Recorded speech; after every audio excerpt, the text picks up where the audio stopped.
નમસ્કાર દોસ્તો, વિદ્યુતના પાયાના પથ્થરો એવા વિદ્યુતભારો વિશે આપણે અગાઉના પ્રકરણમાં અભ્યાસ કરી ચૂક્યા છીએ। વિદ્યુતભારોના પ્રકાર કેટલા હોય, કોણ ધન વીજભારિત છે, કોણ ઋણ વીજભારિત છે, એનું દ્રવ્યમાન કેટલું હોય છે, એ બધી ચર્ચા આપણે અગાઉના પ્રકરણમાં કરી ચૂક્યા છીએ। મિત્રો, આનો બેઝિક વિડીયો જે મેં બનાવેલો હતો એની લિંક મેં ડિસ્ક્રિપ્શનમાં મૂકેલી છે, તો ત્યાં જઈને તમે વિદ્યુતભારોનો ઇતિહાસ જાણી શકો છો। આજે હવે એનાથી આગળ વાત કરીએ તો ભૌતિક વિજ્ઞાનની જે શાખામાં સ્થિર વિદ્યુતભારોનો અભ્યાસ કરવામાં આવે તો એ શાખાને આપણે સ્થિત વિદ્યુતશાસ્ત્ર તરીકે ઓળખીએ છીએ, જેને આપણે ઇલેક્ટ્રોસ્ટેટિક્સ કહીશું। અને ભૌતિક વિજ્ઞાનની જે શાખામાં ગતિમાન વિદ્યુતભારોનો અભ્યાસ કરવામાં આવે તો એ શાખાને આપણે પ્રવાહ વિદ્યુતશાસ્ત્ર એટલે કે કરંટ ઇલેક્ટ્રિસિટી તરીકે ઓળખીશું। પ્રકરણ 1 અને 2માં આપણે સ્થિર વિદ્યુતભાર સાથે કામ લેવાનું છે, જ્યારે પ્રકરણ 3માં એટલે કે હવે જે પ્રકરણની વાત કરવાના એમાં આપણે ગતિમાન વિદ્યુતભાર સાથે કામ લેવાનું છે। મિત્રો, આ પ્રકરણમાં અને હવે પછીના બધા જ પ્રકરણમાં આપણે ગતિમાન વિદ્યુતભાર સાથે કામ લઈશું। શરૂઆત કરીએ મિત્રો પ્રકરણ 3 પ્રવાહ વિદ્યુત કરંટ ઇલેક્ટ્રિસિટીની। હવે ગતિમાન વિદ્યુતભારના કારણે વિદ્યુત પ્રવાહનું નિર્માણ થાય છે એ તો આપણે જાણી ચૂક્યા, પરંતુ મિત્રો વિદ્યુતભાર ગમે તે રીતે દોડામદોડી કરી શકતો હોય તો શું વિદ્યુત પ્રવાહનું નિર્માણ થઈ જ જાય? ના દોસ્તો, એવું ના હોય। તો હવે વિદ્યુત પ્રવાહનું નિર્માણ એકચ્યુઅલમાં કેવી રીતે થતું હશે એ આપણે સમજવાનો પ્રયત્ન કરીએ, અને પછી વિદ્યુત પ્રવાહની વ્યાખ્યા કરીએ, એનું સૂત્ર કેવું હશે, એના એકમો, પારિમાણિક સૂત્રો અને એની વિશેષ ચર્ચા કરીએ। સૌથી પહેલાં વિદ્યુત પ્રવાહનું નિર્માણ કેવી રીતે થાય એ સમજવા માટે અહીં એક આકૃતિને આપણે ધ્યાનમાં લઈએ। મિત્રો, અહીં એક વાહક પદાર્થને દર્શાવેલો છે। વાહક પદાર્થનો એક ભાગ દર્શાવેલો છે, એક ટુકડો દર્શાવેલો છે। હવે આ વાહક ટુકડાનું બેટરી સાથે જોડાણ કરેલું નથી, એટલે કે વાહક ટુકડાના બંને છેડાઓ પર વિદ્યુત સ્થિતિમાનનો તફાવત લાગુ પાડેલો નથી। આ ટુકડો હાલમાં સ્વતંત્ર છે। હવે વાહક પદાર્થના અંદર એક નજર કરવામાં આવે તો આપણે જાણીએ છીએ કે વાહક પદાર્થમાં લેટીસ બિંદુઓ આગળ ધન વીજભારિત પ્રોટોન ગોઠવાયેલા હશે અને એમની વચ્ચેના માધ્યમમાં ઇલેક્ટ્રોન મુક્ત રીતે અસ્તવ્યસ્ત ગતિ કરતા હોય છે। મિત્રો, આ ગતિ કેવી હશે? તો વાહકમાં કોઈ એક આડછેદને આપણે ધ્યાનમાં લઈએ।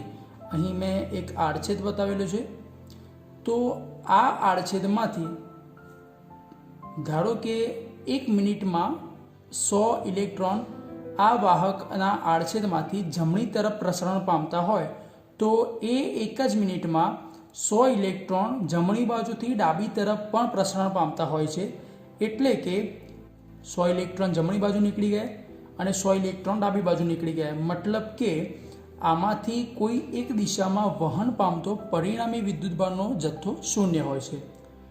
હવે આપણે વાત કરેલી કે વિદ્યુત ભારોની ગતિના કારણે આપણને વિદ્યુત પ્રવાહ મળે છે, તો અહીં આપણને કોઈ વિદ્યુત પ્રવાહ મળતો નથી, ભલે ને વિદ્યુત ભારોની ગતિ થતી હોય, એટલે કે અહીં ઇલેક્ટ્રોન ગતિમાં તો છે પરંતુ આપણને વિદ્યુત પ્રવાહ મળતો નથી। તો હવે આપણને વિદ્યુત પ્રવાહ કેવી રીતે મળે? તો યાદ રાખો મિત્રો કે વિદ્યુતભારોની ગતિ કોઈ પણ એક જ દિશામાં ચાલુ જ રહેતી હોય, કન્ટિન્યુ રહેતી હોય, તો એ વખતે આપણને વિદ્યુત પ્રવાહ મળ્યો એવું કહી શકાય। તો હવે એના માટે આપણે બીજી એક આકૃતિને ધ્યાનમાં લઈએ। ઉપરની જે આકૃતિ હતી એના બંને છેડાઓ પર વિદ્યુત સ્થિતિમાનનો તફાવત લાગુ પાડીએ, એટલે કે આ સુવાહક ટુકડાને, વાહક પદાર્થના ટુકડાને આપણે એક બેટરી સાથે જોડાણ આપી દઈએ. હવે બેટરીનું જોડાણ કરવાથી અહીં શું થશે? તો બેટરીનો અહીં ધન ટર્મિનલ, ધન છેડો છે, આ તરફ ઋણ છેડો છે. તો ધન છેડા સાથે વાહકનો જે ભાગ જોડાયેલો હશે એ ધન વીજભારિત બનશે અને બેટરીના ઋણ છેડા સાથે વાહક પદાર્થનો જે છેડો જોડાયેલો હશે એ ઋણ વીજભારિત બનશે. હવે મિત્રો, અહીં જેવું બેટરીનું જોડાણ કરવામાં આવે કે તરત જ અંદર રહેલા અસ્તવ્યસ્ત ફરતા મુક્ત ઇલેક્ટ્રોન ઋણ પ્લેટ તરફથી એટલે કે ઋણ છેડા તરફથી અપાકર્ષાવાના અને એ ધન છેડા તરફ આકર્ષાવાના. એટલે કે ઇલેક્ટ્રોન એ ઋણ છેડાથી ધન છેડા તરફ દોડામદોડી કરવાની શરૂઆત કરી દેશે. હવે તમે જોઈ શકો કે જ્યાં સુધી બેટરીનું જોડાણ કરેલું હશે ત્યાં સુધી આ ઇલેક્ટ્રોનને ઉર્જા મળતી રહેશે, જેના કારણે ઇલેક્ટ્રોન ઋણ ભાગ તરફથી ધન ભાગ તરફ સતત કાર્યશીલ રહેશે, એટલે કે દોડામદોડી કરતા રહેશે.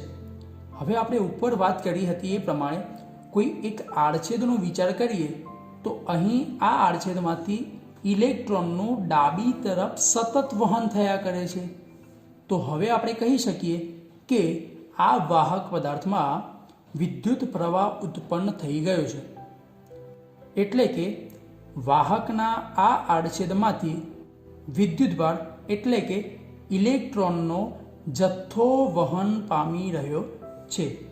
મિત્રો, બેટરીના જોડાણ વડે આપણે કોઈ પણ સુવાહક પદાર્થમાં સતત વિદ્યુત પ્રવાહનું સ્થાયી વહન કરાવી શકીએ છીએ. હવે મિત્રો, યાદ રાખીશું કે વિદ્યુત પ્રવાહની દિશા એ ધનથી ઋણ તરફની લેવામાં આવે છે. અહીં તમે જોઈ શકો છો, એરો દર્શાવેલો છે ધન વિદ્યુતભારથી ઋણ વિદ્યુતભાર તરફ, જેને આપણે રૈવાજિક વિદ્યુત પ્રવાહની દિશા તરીકે ઓળખીએ છીએ. પરંતુ એક અગત્યની બાબતને ધ્યાનમાં લેશો કે ઇલેક્ટ્રોનના વહનની દિશા એ ઋણથી ધન તરફની હોય છે. યાદ રાખીશું, વિદ્યુત પ્રવાહની દિશાને આપણે ધનથી ઋણ તરફ લઈએ છીએ, પરંતુ ઇલેક્ટ્રોનનો પ્રવાહ એ ઋણથી ધન તરફનો હશે. તો હવે ઇલેક્ટ્રોનના વહનની દિશાની વિરુદ્ધ દિશાને આપણે વિદ્યુત પ્રવાહની દિશા તરીકે લઈએ છીએ. એટલે અહીં ઇલેક્ટ્રોનનો પ્રવાહ બીથી એ તરફ વહે છે, વાહકના અંદરના વિસ્તારમાં બીથી એ તરફ વહે છે. તો વિદ્યુત પ્રવાહની દિશાને આપણે એથી બી તરફની એટલે કે ધનથી ઋણ તરફની લેવાની છે. હવે મિત્રો, વિદ્યુત પ્રવાહની વ્યાખ્યા કરીએ. વિદ્યુતભારોની ગતિને લંબ એવા વાહકના કોઈ આડછેદમાંથી એકમ સમયમાં પસાર થતા વિદ્યુતભારના જથ્થાને જ આપણે વિદ્યુત પ્રવાહ કહીશું. અહીં તમે આકૃતિમાં નજર કરો તો વિદ્યુતભારોની ગતિ એટલે ઇલેક્ટ્રોનની ગતિ બીથી એ તરફ થઈ રહી છે. તો એ વખતે કોઈ એક આડછેદને આપણે ધ્યાનમાં લઈએ તો વાહકના આડછેદમાંથી એકમ સમયમાં પસાર થતા વિદ્યુતભારના જથ્થાને એટલે કે આ આડછેદમાંથી જે ઇલેક્ટ્રોનનો જથ્થો એકમ સમયમાં પસાર થઈ જશે, આ જથ્થાને જ આપણે વિદ્યુત પ્રવાહ કહીશું. એકમ સમયમાં પસાર થતો વિદ્યુતભારનો જથ્થો. તો વિદ્યુત પ્રવાહનું સૂત્ર થશે I બરાબર Q/T. એકમ સમયમાં પસાર થતો વિદ્યુતભારનો જથ્થો, જેને આપણે વિદ્યુત પ્રવાહ કહીશું.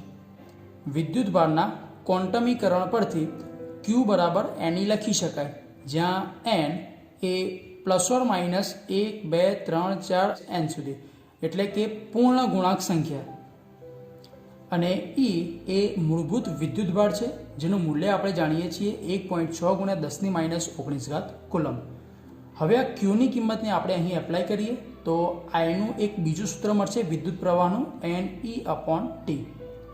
N એ પૂર્ણ ગુણાંક સંખ્યા છે, E એ મૂળભૂત વિદ્યુતભાર છે, જેનું મૂલ્ય 1.6 × 10⁻⁹ કુલમ લઈએ છીએ અને T એ અહીં સમય દર્શાવેલો છે. મિત્રો, યાદ રાખીશું કે આ જે આપણને સૂત્ર મળ્યું વિદ્યુત પ્રવાહનું, એ ફક્ત સ્થાયી વિદ્યુત પ્રવાહ માટે જ લઈ શકાય છે. સ્થાયી વિદ્યુત પ્રવાહ એટલે સમયની સાથે સાથે વિદ્યુતભારનો જથ્થો પણ અચળ રીતે વહેતો હોય, અચળ રીતે વિદ્યુતભારનો જથ્થો વાહકના આડછેદમાંથી પસાર થયા કરતો હોય, તો એ વખતે આપણે વિદ્યુત પ્રવાહનું સૂત્ર I બરાબર Q અપોન T ને આપણે લઈ શકીએ.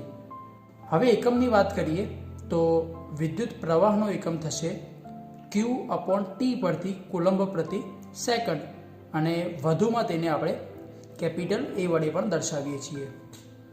પારિમાણિક સૂત્ર થશે કુલંબ પ્રતિ સેકન્ડ પ્રમાણે m0 L0 T-1 અને Q1, અને એમ્પિયર પ્રમાણે m0 L0 T0 અને A1. આ એનું પારિમાણિક સૂત્ર થશે. મિત્રો, આપણે દિશા વિશે જાણી ચૂક્યા કે વિદ્યુત પ્રવાહની દિશા ધનથી ઋણ તરફની હોય છે, એટલે કે ઇલેક્ટ્રોનના વહનની વિરુદ્ધ દિશામાં આપણે વિદ્યુત પ્રવાહની દિશાને લઈએ છીએ. હવે રાશિની વાત કરીએ તો વિદ્યુત પ્રવાહને આપણે અદિશ રાશિ તરીકે લઈએ છીએ, પરંતુ ઓપ્શનમાં જો તમને ટેન્સર આપેલું હોય તો સૌથી પહેલાં આપણે ટેન્સરને સિલેક્ટ કરીશું. બીજી એક બાબત કે આ વિદ્યુત પ્રવાહ જે છે એને આપણે મૂળભૂત રાશિ તરીકે સ્વીકારેલી છે. ધોરણ 11માં આપણે ભણી ચૂક્યા છીએ કે આપણી મૂળભૂત 7 રાશિઓ છે, એમાંની એક રાશિ છે આપણી વિદ્યુત પ્રવાહ. અગાઉ આપણે વાત કરી કે સ્થાયી વિદ્યુત પ્રવાહનું વહન થતું હોય તો એ વખત વિદ્યુત પ્રવાહની ગણતરી I બરાબર Q અપોન T સૂત્ર વડે થઈ શકે છે. હવે જ્યારે અસ્થાયી વિદ્યુત પ્રવાહનું વહન થતું હોય તો I બરાબર Q અપોન T આ સૂત્રનો ઉપયોગ સીધો ન કરી શકીએ. એ વખતે આપણે સરેરાશ વિદ્યુત પ્રવાહનો વિચાર કરવો પડે. તો સરેરાશ વિદ્યુત પ્રવાહ I બરાબર delta Q upon delta T, એટલે કે ડેલ્ટા T જેટલા સમયમાં વાહકના આડછેદમાંથી વહન પામતો વિદ્યુત ભારનો જથ્થો જો ડેલ્ટા Q જેટલો હોય તો સરેરાશ વિદ્યુત પ્રવાહને આપણે આ સૂત્ર વડે દર્શાવી શકીએ. સરેરાશ વિદ્યુત પ્રવાહના સૂત્રનો ઉપયોગ ક્યારે કરવામાં આવે તો કોઈ 10 સેકન્ડના સમયગાળા માટે કોઈ વાહક તારમાંથી વિદ્યુત ભારનું વહન થતું હોય તો એ વખતે આપણને એવું પૂછવામાં આવે કે 2 થી 5 સેકન્ડની વચ્ચે પસાર થતો સરેરાશ વિદ્યુત પ્રવાહ કેટલો છે, તો એ વખતે આપણે આ સૂત્રનો ઉપયોગ કરીશું. આને વધુમાં આપણે આના પછી એક ઉદાહરણ વડે સમજીશું. હાલ પૂરતું યાદ રાખો કે સરેરાશ વિદ્યુત પ્રવાહ I બરાબર delta Q upon delta T વડે ગણી શકાય છે, પરંતુ વાહક તારમાંથી 5મી સેકન્ડે કેટલો વિદ્યુત પ્રવાહ પસાર થયો એ શોધવા માટે તત્કાલીન વિદ્યુત પ્રવાહને આપણે વ્યાખ્યાયિત કરવું પડશે. તો તત્કાલીન વિદ્યુત પ્રવાહ I બરાબર limit delta T tends to 0 delta Q upon delta T. તો એ વખતે આપણે એને dq અપોન dt વડે પણ રજૂ કરી શકીએ. માટે સૂત્ર થશે I બરાબર dq અપોન dt. મિત્રો, આ બંને સૂત્રોનો ઉપયોગ ક્યારે કરવો એને આપણે આના પછી એક એક્ઝામ્પલ વડે સમજીએ છીએ. આપણે જાણી ચૂક્યા કે વિદ્યુત પ્રવાહનો એકમ છે એમ્પિયર. હવે 1 એમ્પિયરની વ્યાખ્યા કરવી હોય તો શું થશે? યાદ રાખો, વાહકના કોઈ આડછેદમાંથી એકમ સમયમાં એટલે કે 1 સેકન્ડમાં પસાર થતો વિદ્યુતભારનો જથ્થો જો 1 કુલંબ હોય, વિદ્યુતભારને આપણે 1 કુલંબ લઈશું, તો એ વખતે એ વાહકમાંથી પસાર થતો એટલે કે વહેતો પ્રવાહ 1 એમ્પિયર કહી શકાય. માટે એને લખવું હોય તો 1 એમ્પિયર બરાબર 1 કુલંબ પ્રતિ 1 સેકન્ડ.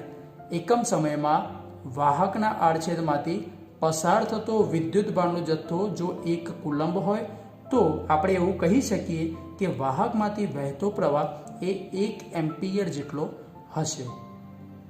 વિદ્યાર્થી મિત્રો, આપણે જાણી ચૂક્યા કે સમયની સાથે સાથે વહન પામતો વિદ્યુતભારનો જથ્થો જો અચળ હોય તો એ વખતે વિદ્યુત પ્રવાહનું સ્થાયી વહન થતું હશે. તો એ વખતે આપણે I બરાબર Q અપોન T સૂત્રનો ઉપયોગ કરી શકીએ. Q બરાબર NE, માટે I બરાબર NE અપોન T સૂત્રનો પણ ઉપયોગ કરી શકીએ. અને સમયની સાથે સાથે વહન પામતો વિદ્યુતભારનો જથ્થો જો બદલાતો રહેતો હોય તો એ વખતે અસ્થાયી વિદ્યુત પ્રવાહનું વહન થતું હશે. અસ્થાયી વિદ્યુત પ્રવાહના વહન માટે આપણે સરેરાશ વિદ્યુત પ્રવાહ શોધવાનો થાય તો I બરાબર delta Q upon delta T સૂત્ર અનુસાર મેળવી શકીએ. અને તત્કાલીન વિદ્યુત પ્રવાહને I બરાબર dq/dt સૂત્ર અનુસાર મેળવી શકીએ. હવે મિત્રો એક્ઝામ્પલના માધ્યમથી આપણે આ સૂત્રનો ઉપયોગ કરતા શીખી લઈએ. મિત્રો આવો કોઈ એક્ઝામ્પલ પૂછાય કે વિદ્યુત પ્રવાહનું વહન કરતા વાહક તારના આડછેદમાંથી 1 સેકન્ડમાં 4.4 × 1018 જેટલા ઇલેક્ટ્રોન પસાર થઈ રહ્યા છે, તો તે વાહક તારમાં વહેતો પ્રવાહ ગણો. મિત્રો અહીં કિંમતો જે આપેલી છે આપણે લખવાનો પ્રયત્ન કરીએ. આડછેદમાંથી 1 સેકન્ડમાં એટલે કે t બરાબર 1 સેકન્ડ જેટલો સમયગાળો આપેલો છે આપણને. 4.4 × 1018 જેટલા ઇલેક્ટ્રોન પસાર થઈ રહ્યા છે, એટલે કે ઇલેક્ટ્રોનની સંખ્યા આપેલી છે n બરાબર 4.4 × 1018. ઇલેક્ટ્રોન પસાર થઈ રહ્યા છે, તો તે વાહક તારમાં વહેતો પ્રવાહ I કેટલો હોય એ આપણે ગણવાનું છે. આપણે સૂત્ર જાણીએ છીએ કે વિદ્યુત પ્રવાહ I બરાબર q/t એકમ સમયમાં પસાર થતો વિદ્યુતભાર, પરંતુ ઇલેક્ટ્રોનની સંખ્યા આપેલી છે. હજુ આપણે એક બીજું સૂત્ર જાણીએ છીએ q બરાબર ne/t. હવે આ સૂત્રમાં આપણે કિંમતો એપ્લાય કરીએ તો સંખ્યા આપેલી છે 4.4 × 1018 ગુણ્યા E એટલે મૂળભૂત વિદ્યુતભાર, જેની કિંમત છે 1.6 × 10−19 કુલમ, અને સમયગાળો આપણને આપેલો છે 1 સેકન્ડ. આનું તમે સાદુરૂપ આપો તો તમને કિંમત મળશે 7.04 ગુણ્યા 10−1.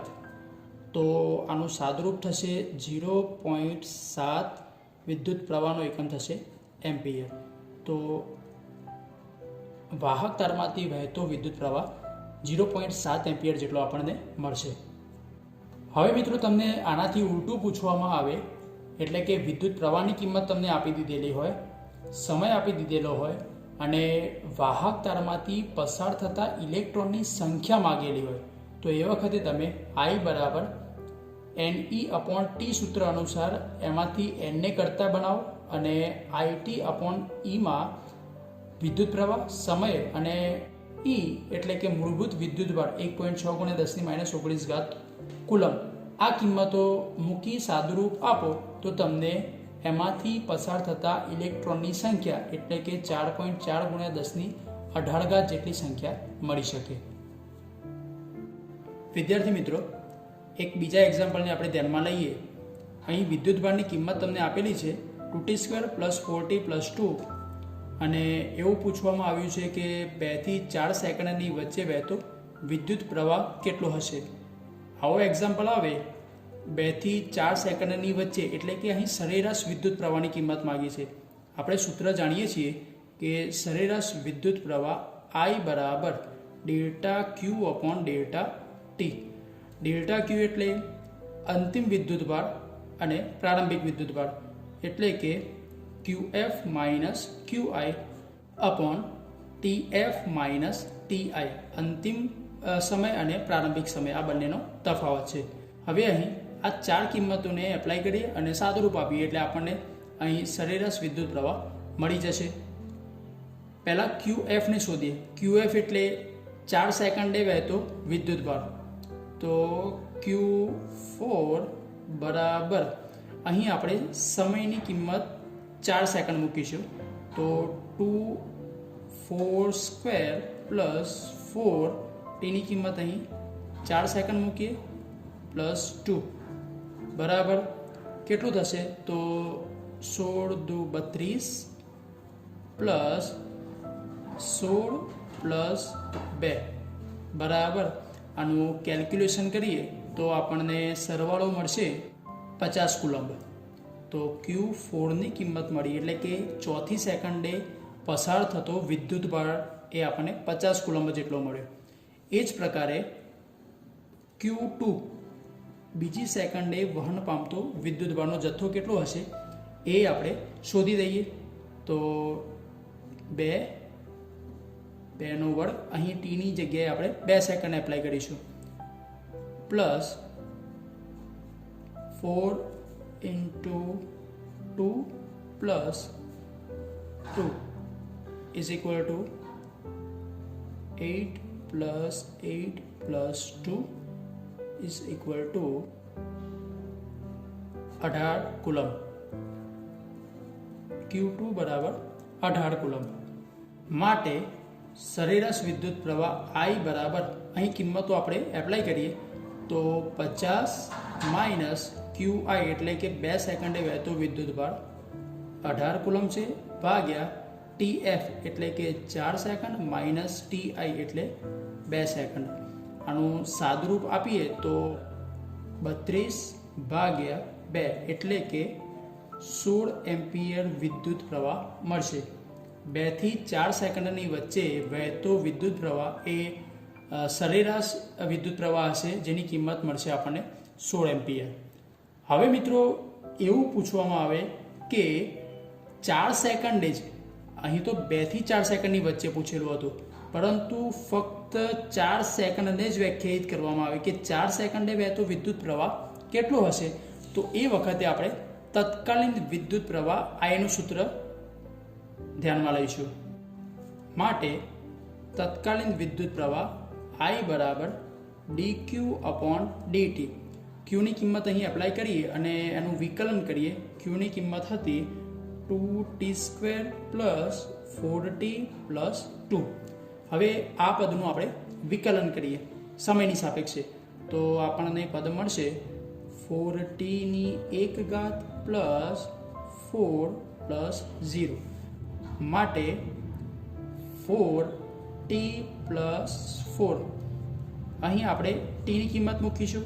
4 સેકન્ડ માટે આપણે વિદ્યુત પ્રવાહ મેળવવા માંગીએ છીએ, માટે 4 સમયની કિંમત મૂકીએ 4 પ્લસ 4, તો આપણને જવાબ મળશે 16 પ્લસ 4 બરાબર 20 એમ્પિયર. તો ચોથી સેકન્ડે એમાંથી પસાર થતો વિદ્યુત પ્રવાહ 20 એમ્પિયર હશે. આ જ પ્રકારે જો તમે ત્રીજી સેકન્ડે પસાર થતો વિદ્યુત પ્રવાહ શોધવા માંગતા હોવ તો અહીં ટીની જગ્યાએ, આ સૂત્રમાં ટીની જગ્યાએ ફક્ત 3 કિંમત મૂકવાની હશે. તો 4 ગુણ્યા 3 વત્તા 4 બરાબર 12 વત્તા 4 બરાબર 16 એમ્પિયર. ધારો કે બીજી સેકન્ડે વિદ્યુત પ્રવાહ મેળવવો છે તો અહીં ટીની જગ્યાએ ફક્ત 2 સેકન્ડ મૂકો. 4 ગુણ્યા 2 વત્તા 4 બરાબર 8 વત્તા 4 બરાબર 12 એમ્પિયર. તો તમે અહીં જોઈ શકો છો કે નિશ્ચિત સમયગાળા માટે, ચોથી સેકન્ડ માટે, ત્રીજી સેકન્ડ માટે, બીજી સેકન્ડ માટે, આમ નિશ્ચિત સમય માટે તમારે વિદ્યુત પ્રવાહ મેળવવો હોય તો એ વખતે I બરાબર dq અપોન dt નો ઉપયોગ કરો અને ક્યુની કિંમત મૂકી એનું વિકલન કરવામાં આવે તો તમને ચોક્કસ સમયે વિદ્યુત પ્રવાહનું મૂલ્ય મળી શકે છે.